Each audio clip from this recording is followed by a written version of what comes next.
अस्सलामुअलैकुम जी। करती हूँ उम्मीद होंगे आप बिल्कुल ठीक। आज करना था मुझे बहुत सारा काम घर में और उसके लिए ज़रूरत थी मुझे ताकत की, एनर्जी की, क्योंकि मैं थोड़ी हो गई हूँ कमज़ोर और मुझे ज़रूरत है खाने पीने की। तो ताज़ा ताज़ा फ्रूट्स पर पड़ी नज़र, मैंने उन्हें अच्छे से धो लिया, टोकरियों में डाल लिया। कीनू भी जो कि हैं मेरे फेवरेट, साथ में अमरूद, तो क्या ही बात है। और कीनू तो आज इतने फ्रेश ताज़ा लग रहे थे और मुझे कह रहे थे बस अब और इंतज़ार ना करवाओ, मुझे काटो और खा जाओ, वो भी काले नमक के साथ लगा कर। और जब हम लगाते हैं नमक तो क्या ही बात है फ्रूट्स की। इनमें खास तौर पे ये जो कीनू है इनका जायका और ज्यादा अच्छा हो जाता है। तो जी इसको काटा, खाया और जब आ गई एनर्जी तो अब बारी थी काम करने की।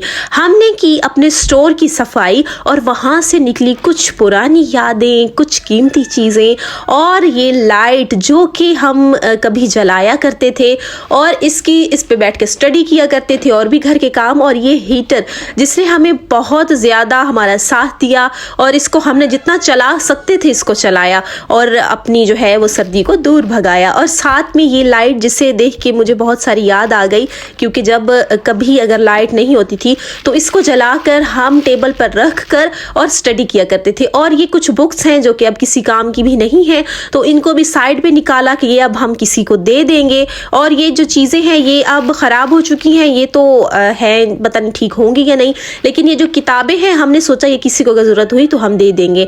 और ये बॉटल और इस स्प्रे, ये जब मैंने देखी तो मुझे इतना खुद पे गुस्सा भी आया, क्योंकि ये मेरी अम्मी ने बनाया था मेरे लिए हेयर टॉनिक, जो कि मुझे याद ही नहीं कहाँ था और अभी एक्सपायर हो चुका था। उसके बाद बारी आती है रद्दी की, क्योंकि ये है सारी चीज़ें मेरे काम की। इसको हम बेचेंगे, पतीसा खाएंगे और खाएंगे पिज़्ज़ा। और ये जितने भी मैंने ये किए हुए हैं सारे डब्बे तो ये पिज़्ज़े के ही हैं।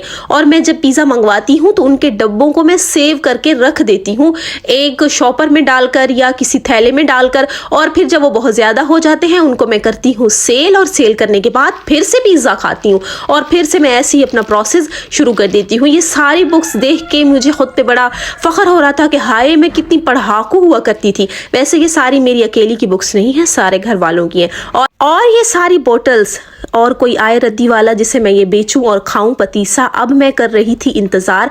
उसके बाद बारी आई कपड़े धोने की, ये सारी स्वेटर्स निकाली और इनको अच्छे से धोया और काम किया। अल्लाह हाफिज़।